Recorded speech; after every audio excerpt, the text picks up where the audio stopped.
See lugu põhimeb Aleksandre Dumas romaani Kolm musketäri taustaloos. See on Attose nooruse tragöödia, ballad armastusest, petlikust pühadusest ja märgist, mis muutis saatuse pöördumatuks.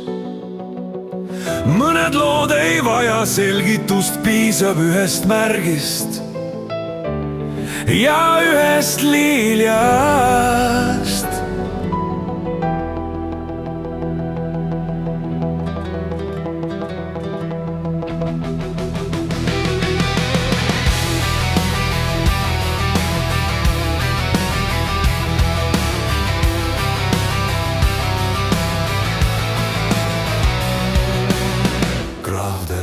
Pruut on noor, vaid 16 kevadet ta õis.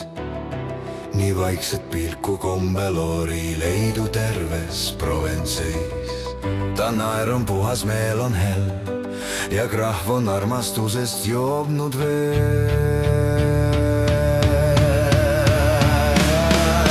Krahvipargis sünge tiik on seal, valge liilja hüüdseb tiigi peal.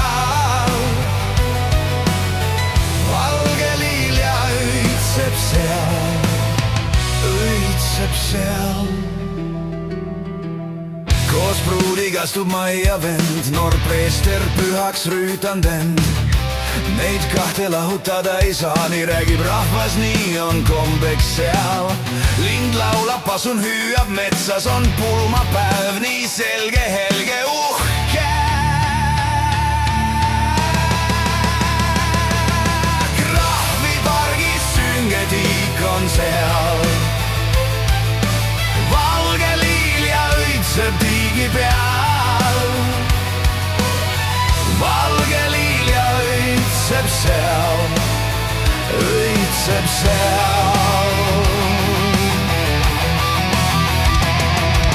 Krahv de la Ferri pruut saab naiseks nüüd ja krahvi näoks on jaht.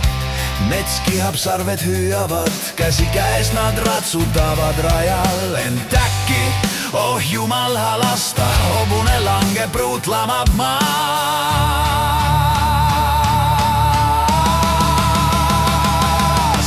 Krahv rebib riide naise õlalt, et hinge õhk ei katkeks tal. Ent kleit libiseb kuise alla ja õlal legib märk, mis ei eksi eal. Seal liilja põleb ihul elusalt.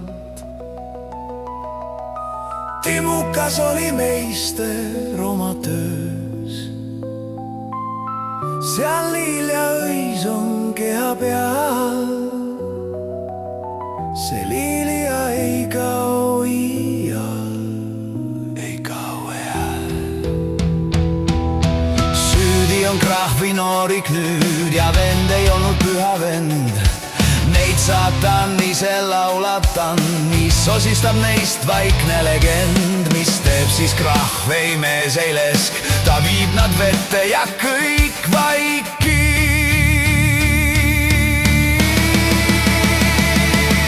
Krahvipargis sünge tiik on seal,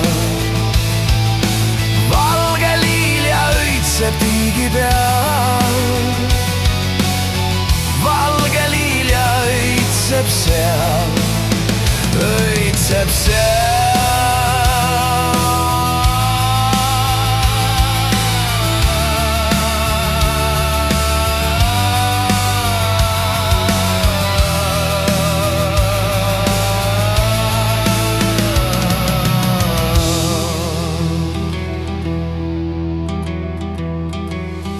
Süüdi on krahvi noorik nüüd ja vend ei olnud püha vend. Neid saatan ise laulatan, nii sosistab neist vaikne legend. Mis teeb siis krahv, ei mees ei lesk, ta viib nad vette ja kõik vaikib. Krahvipargis sünge tiik on seal, valge liilja õitseb tiigi peal. Valge liilja õitseb seal,